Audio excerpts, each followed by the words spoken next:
Olá a todas e a todos, sou Dudu Moreira e este é o quinto episódio do nosso projeto Conexão Global. É o Conexão Global que une aí, visa tentar unir os nossos contatos mundo afora para tratar de temas realmente relevantes para toda a cadeia internacional, para toda a comunidade humana. Então, hoje não poderia ser diferente ainda, nós estamos vivendo, a égide da pandemia do coronavírus. E, portanto, continuamos nessa pegada de ir continente por continente, tratando sobre esse assunto e trazendo para vocês que nos acompanham aqui essas informações. Então, a gente já falou com a Ásia, já falamos com a Europa uma vez, né? Já falamos com a África, né? Vamos falar mais uma vez agora com a Europa, né? Então, eu vou ter o privilégio de falar com um grande amigo meu, que eu posso dizer, na verdade, que é um irmão que a vida me deu mesmo, companheiro meu lá do curso, do Master em Criminologia Crítica na Itália, amigo meu brasileiro, que agora está fazendo um doutorado em Oxford, lá na Inglaterra, e vai poder contar para a gente aí algumas coisas, né, sobre o que está acontecendo lá no Reino Unido. Então, é com muito prazer que hoje eu vou conversar com meu irmão Luiz Felipe Dal Santo. Luizão, muito obrigado pela tua participação aqui, cara, por aceitar o convite e seja bem-vindo, meu irmão. Salve, Dudu. E aí, um prazer estar aqui falar contigo de novo. Pô, jamais poderia recusar aí esse convite para trocar uma ideia contigo, que é sempre bom. Tamo aí. Bora bater esse papo aí. Que massa, cara, que massa. Então, assim, começando, Luizão, eu queria primeiro entender, né, e que você explicasse aí para o pessoal que está nos acompanhando, o que você está fazendo aí na Inglaterra? Qual foi a razão de você ter se mandado aí para a Terra da Rainha? Eu cheguei aqui na Inglaterra no passado, no final de junho, para começar meu doutorado, né? Então, eu estou no final do meu primeiro ano aqui, faço doutorado em criminologia, seguindo aqui os estudos que a gente começou lá na Itália também, fizemos o mestrado em criminologia lá em Bolonha e Pádua. E aí agora eu tô aqui, comecei meu doutorado, ah, e é isso. Estou pesquisando processo de encarceramento em massa, relacionado à realidade brasileira e latino-americana. A gente estava conversando um pouquinho antes aqui fora do ar, né, Luizão? E você estava me comentando um pouco mais aprofundadamente sobre a tua pesquisa. E como eu achei muito interessante, acho que todo mundo aí vai querer saber também, o que você está pesquisando a respeito da classe jurídica brasileira? O que você tem encontrado de hipóteses até agora? Como é que está surgindo isso para você? A minha pesquisa ela é basicamente voltada ao papel dos juízes no processo de encarceramento em massa no Brasil. Então eu parto da insuficiência das teorias produzidas aqui na Inglaterra, de modo geral na Europa, nos Estados Unidos, sobre o encarceramento em massa e encontro algumas incompatibilidades com a realidade brasileira. E por isso a gente precisa ir atrás de quais são as verdadeiras causas desse processo no Brasil. Então, eu resolvi dar uma atenção nesse papel do juiz, dos juízes na nossa realidade, e eu vou tentar me aprofundar na questão do poder de discricionariedade dos juízes e como isso impacta o aumento e as mudanças, de modo geral, na punição relacionada ao encarceramento principalmente. Mas então é basicamente isso.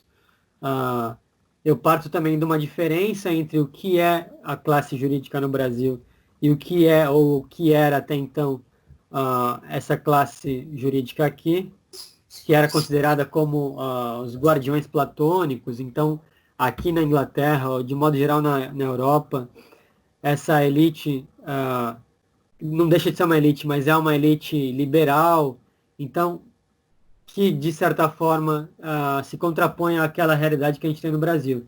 Então, eu vou tentar buscar entender como esses espaços de discricionariedade são preenchidos, são usados, e quais são os mecanismos que levam esses atores a tomar essas decisões. Então, tentar entender o que está por trás, qual é o papel deles não só no encarceramento, mas na sociedade brasileira. Eu acho que é esse que é a grande questão, e é isso que vai responder qual é o papel deles no encarceramento em massa no Brasil. Tentar entender o papel deles na nossa sociedade. Entendi, cara. E, pô, é muito curioso, é muito interessante isso que você está se propondo a fazer na tua pesquisa, Luiz. Então, eu queria, pelo menos, se você tivesse alguma hipótese de diferença entre essa elite que você falou, que é a nossa elite jurídica aqui no Brasil, e essa elite jurídica na Inglaterra ou na Europa, que você mesmo disse que é mais liberal. Tem alguma diferença pontual que você já conseguiu constatar aí pela tua pesquisa, Luiz? Existem algumas diferenças que são consideráveis, né? Então, por exemplo, em relação à questão socioeconômica, você tem essas pessoas que se tornam juízes no Brasil, que em regra partem de uma classe social, ah, classe média alta. Você tem toda uma herança política também por trás disso, uma relação familiar, enfim, você tem pessoas que têm seu papel bem compreendido ali. A gente consegue fazer esse raio-x de quem são os juízes no aspecto socioeconômico no Brasil e que, de uma certa forma, também se relaciona com a ideologia de modo geral. Então, quando a gente fala em liberalismo, isso também está vinculado com processos históricos das sociedades e como os papéis, como esses processos foram feitos de modo diferentes na Europa, na América do Sul. Então, o liberalismo no Brasil permitia, por exemplo, no passado, que a escravidão fosse uma instituição, ainda que fosse uma instituição liberal, durante um período que era liberal já.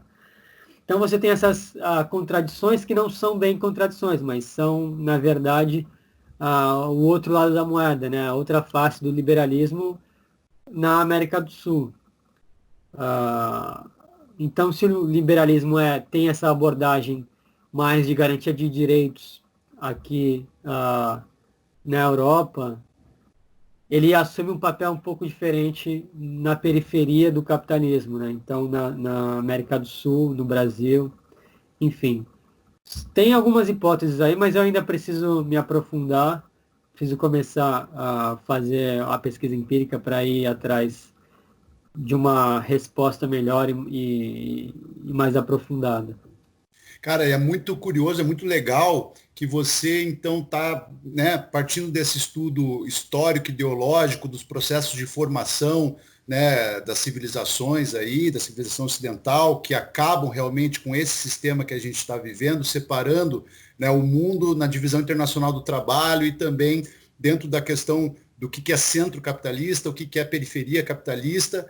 E acho que isso é muito importante, porque não só dentro da criminologia, né, não só dentro da questão do encarceramento em massa, mas essa acho que é uma mesma lógica que você pode usar para tantas outras áreas diferentes, né? Inclusive a própria situação socioeconômica aqui do nosso povo brasileiro, que sofre tanto com isso.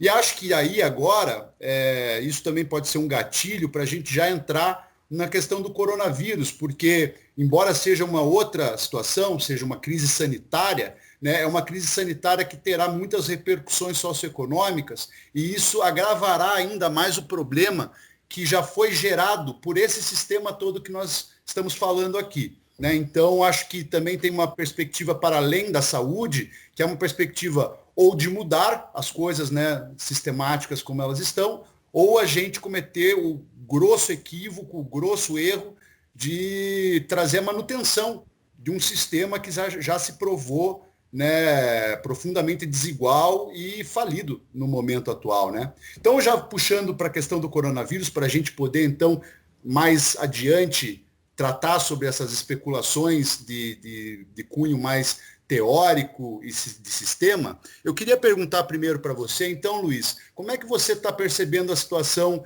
sanitária aí do Reino Unido? Né? O Reino Unido agora é o 5º colocado em número de casos no planeta, já foi, acho que, o 3º. né? E nós, brasileiros, conseguimos passar o Reino Unido, ter essa mancha, né, no nosso currículo aí. E então queria saber de você, se você pode atualizar a gente também a questão dos números, como é que vai a situação na Inglaterra? Falar sobre coronavírus aqui da Inglaterra também não é uma posição muito boa, porque a Inglaterra também demonstrou o que não fazer, né, para outras nações e tudo mais.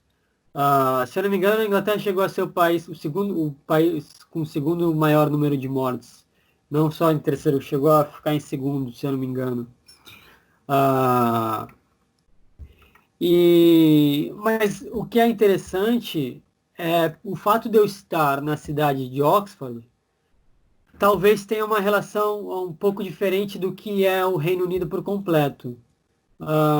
E aí a gente pode trazer outros assuntos aqui que vão estar, de uma certa forma, relacionados ao contemporâneo do Brasil, né?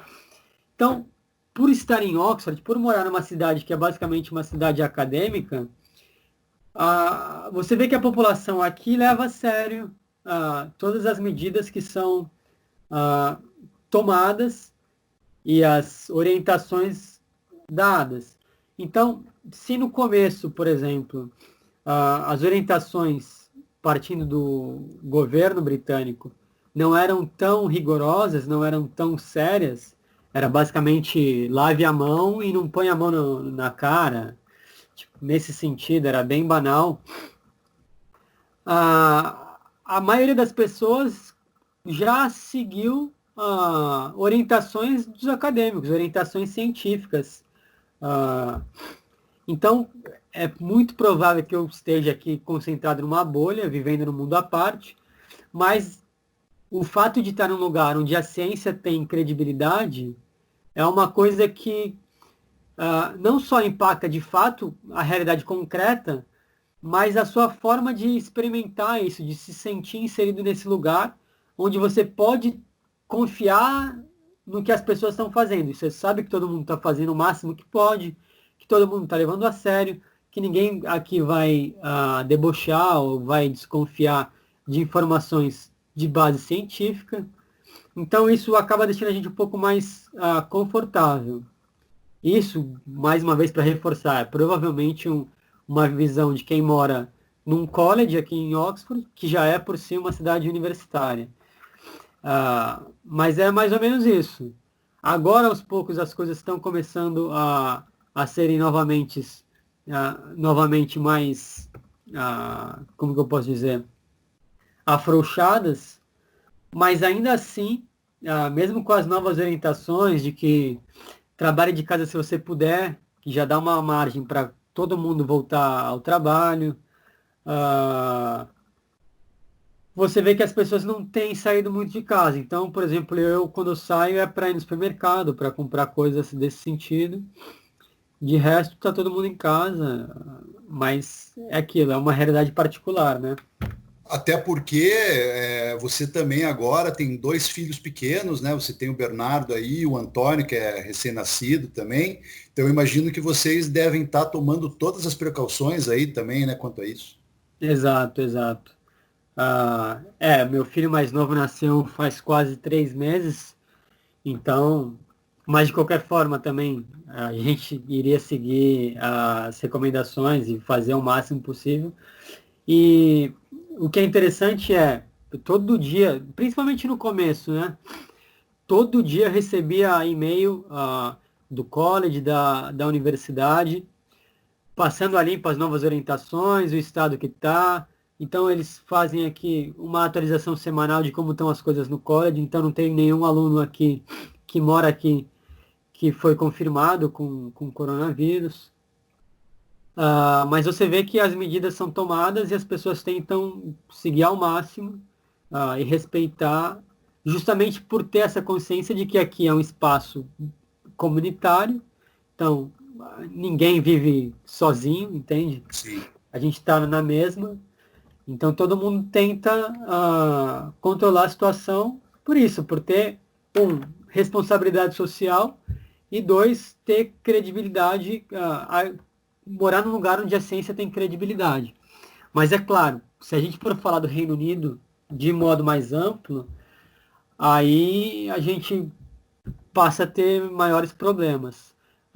E não à toa você pode pegar esses países com mais casos e com mais problemas para lidar com o coronavírus, são países governados por políticos voltados à extrema-direita, né? Então, nos Estados Unidos, na Inglaterra, no Brasil, na Inglaterra não, no Reino Unido, no Brasil, e são essas pessoas, são os descrédulos, né? Aqueles que no começo, pelo menos em relação aqui, no começo não botavam, não levavam muito a sério isso.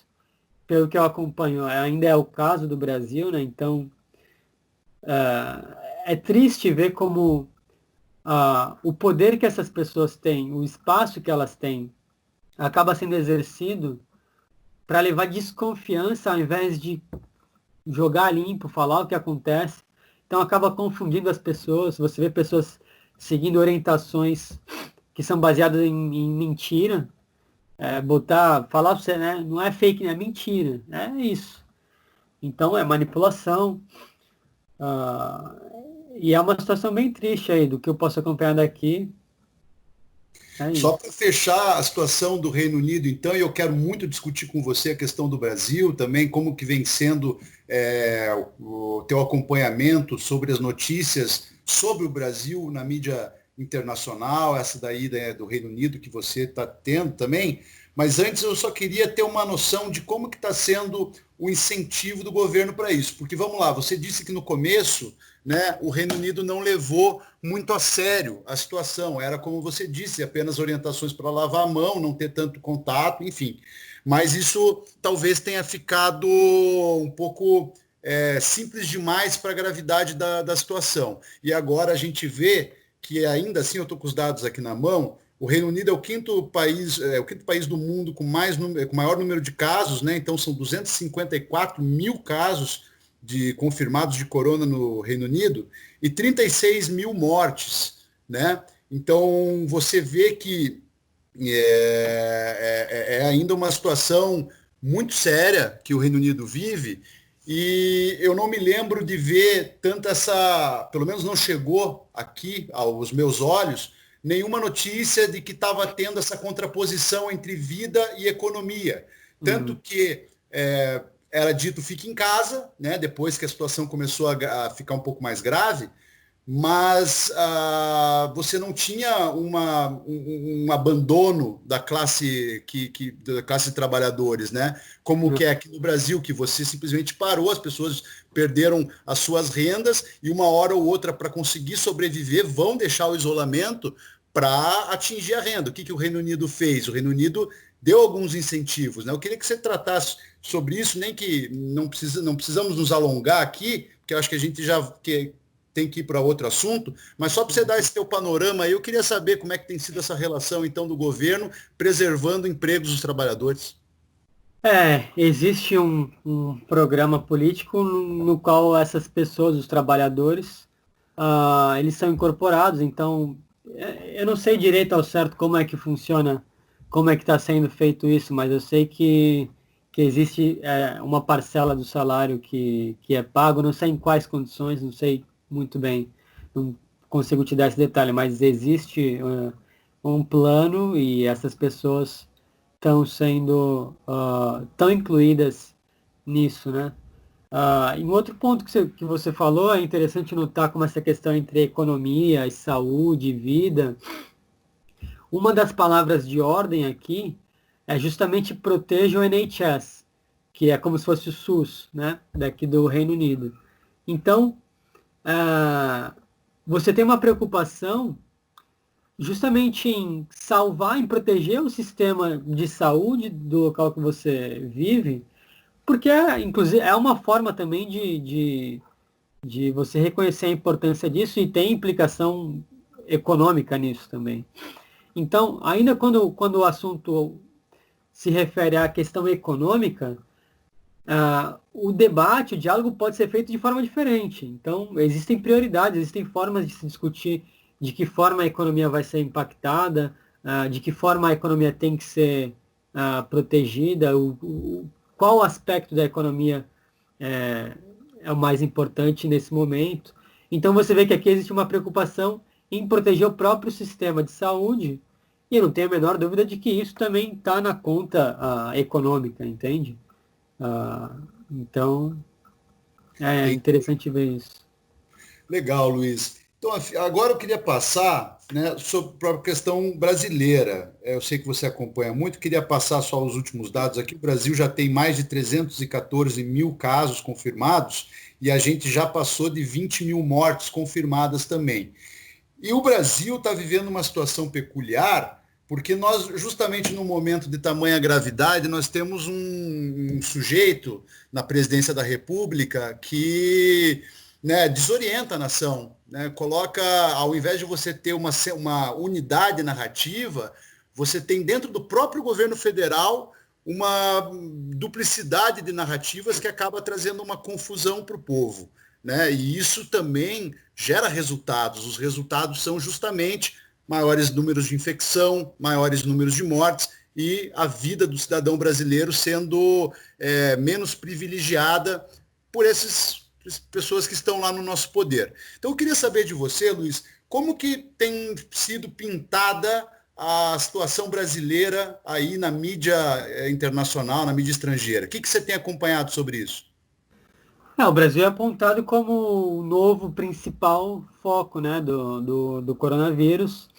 E é interessante notar a forma como o Bolsonaro acaba sendo ridicularizado nisso, né? E que, de uma certa forma, para quem Ridicularizou também. exato. Para quem se diz patriota, é a imagem do país que está sendo exposta ao mundo, né? Então, você tem alguns artigos aí, em que ele é taxado como o principal negador da atualidade, o pior governante em relação ao coronavírus. Então tem uma série de abordagens feitas à política do Bolsonaro e, evidentemente, são todas extremamente negativas. Então é isso. Como que você se sente quando você vê essas notícias? Eu sei que você nunca foi bolsonarista, né? Ainda bem. E eu sei que então você tem uma opinião muito contundente a respeito do governo federal agora, mas também você tem uma paixão muito grande pelo teu país, pelo Brasil. E então eu queria que você dissesse como que você, Luiz, né, a tua pessoa, se sente, qual sentimento gera para você ao você acompanhar esse tipo de manchetes sobre o Brasil, enfim? Cara, eu me sinto ao mesmo tempo muito triste e extremamente revoltado.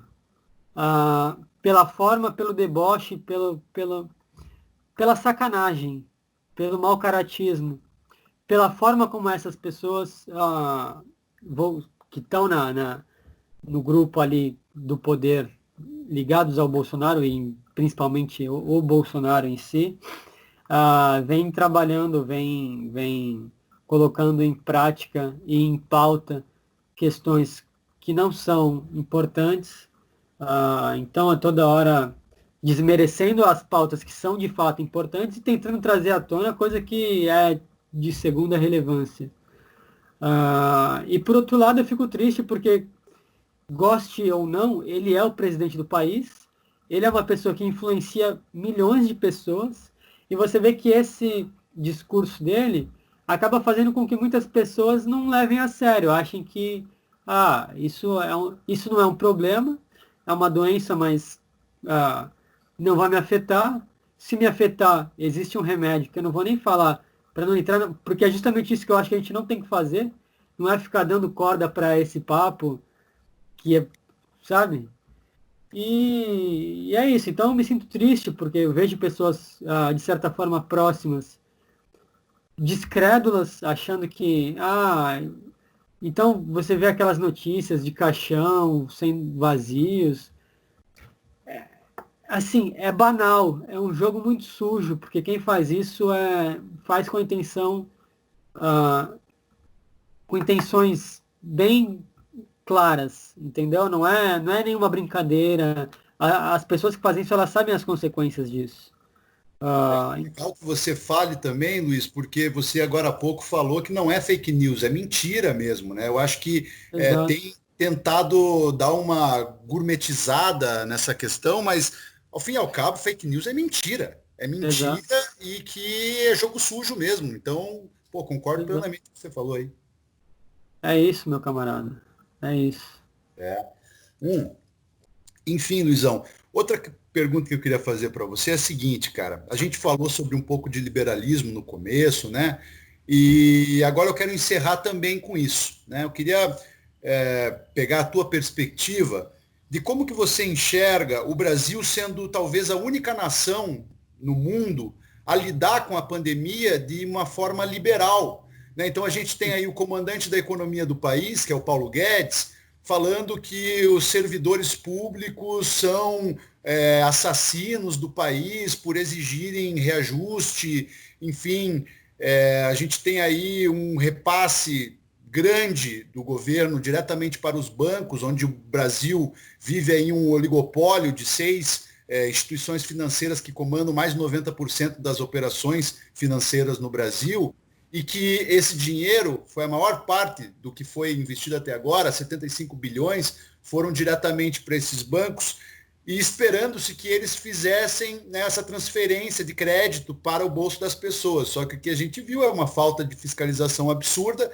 tendo em vista que os bancos acabam, inclusive, fixando suas taxas de juros em patamares acima do que era necessário para fazer essa distribuição de crédito. Ou seja, mais uma vez, a gente aí lidando com, talvez não seja a palavra mais adequada aqui agora, mas eu vou usá-la mesmo assim, um mau caratismo mesmo desse sistema financeiro que ainda numa hora em que as pessoas estão morrendo, né, pensam-se em lucros e esquecem um pouco disso. Portanto, qual que é a tua visão? O que você acha que a questão do enfrentamento à pandemia sobre uma metodologia ultraliberal, o que ela pode nos trazer aí a longo prazo, a curto, médio prazo, e qual que é a comunicação deste cenário de agora com toda a estrutura neoliberal que já existe no Brasil há décadas, né? E aqui nós precisamos falar a verdade, depois se você puder fazer.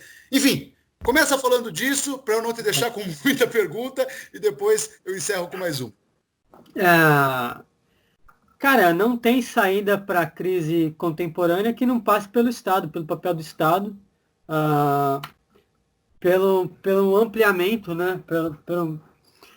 Por esse papel reconhecido do Estado. Então, não tem como sair da crise atual achando que o Estado não tem que intervir, não tem papel nenhum nisso, e a saída é botar as pessoas para trabalharem e é assim que se resolve a economia. Não é desse jeito. Ah, é evidentemente que isso só vai fazer com que os mais vulneráveis, como sempre, como é durante toda a história do Brasil, que são as pessoas que vão pagar a conta com a própria vida. Então o Estado está aí para isso. Esse é o momento que, de novo, deixar claro de que nessas épocas de crise, toda essa ideologia liberal, neoliberal, acaba tendo que conceder, e mais cedo ou mais tarde vai ter que ser o caso no Brasil, porque não tem como sair disso, não sendo por ter um papel maior do Estado nisso. Mas é interessante o que tu trouxe também sobre a relação da política com os bancos, por um lado, e da política do Estado e da concessão desse benefício, desse auxílio emergencial aí. Como são dois pesos e duas medidas, e como o foco é outro, como a prioridade é outra. Então não é que não tem Estado, o Estado tem, mas de que forma ele está sendo usado, para quem ele está sendo usado. Então, quando a gente fala em neoliberalismo, em ausência de Estado, o Estado não está ausente de nenhum lugar. Então, é justamente isso. Esse é um modelo que é utilizado de uma forma que você tira a presença do Estado nessa questão social, e você acaba fazendo uma forma de privilegiar ou de favorecer a acumulação de riqueza, né? Mas o Estado tem um papel, inclusive, nisso. Entendi. Mas, cara, eu acho sensacional tudo que você falou. Quero agradecer demais, meu irmão. Demais, demais, demais pela tua participação Tamo junto, aqui. velho. Foi o Conexão Global disparadamente mais longo que a gente fez aqui até agora, que a gente gastou aqui conversando. Por estar podendo falar de novo com o irmão que a vida me deu aí, que é você, cara. Estou muito feliz. Quero mandar um abraço para você, para Mariana, para o Ber, para o Antônio, aí para sua mãe, para todo mundo que eu gosto muito da sua família. E, cara, mais uma vez, agradecer aí a tua participação, meu irmão. Obrigado demais, Luiz. Eu que agradeço aí o convite e a oportunidade de falar contigo de novo, que é sempre muito produtivo, muito bom. Matar a saudade aí das nossas conversas aí. Tempos de Itália, que a gente batia esse papo aí sempre. E, Sim. porra, sempre bom falar contigo. Tamo junto. Obrigado aí. Sempre que precisar, sempre que eu puder ajudar, de qualquer forma. E você também, eu sei que eu posso contar contigo. Então, a gente tem esse canal aberto a esse diálogo e é muito bom ter isso contigo. Boa sorte aí no teu projeto, que é realmente incrível. Eu acho que você justamente se propõe a fazer o debate, né? O diálogo, que é o que a gente estava falando agora há pouco. E é isso, é ouvir o que as pessoas têm para falar, tentar entender perspectivas diversas e por que que essas pessoas estão indo ou foram para o outro lado. É assim, é por meio do diálogo que a gente vai entender.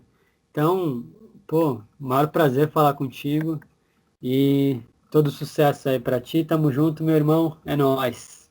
Tamo junto demais, Luizão. E eu quero agradecer também a vocês que acompanharam aqui o nosso Conexão Global. Fique esperto porque já vamos ter novos episódios, continuar essa nossa saga no Globo. E até a próxima então, pessoal. Muito obrigado, fique em casa, tamo junto. É isso aí.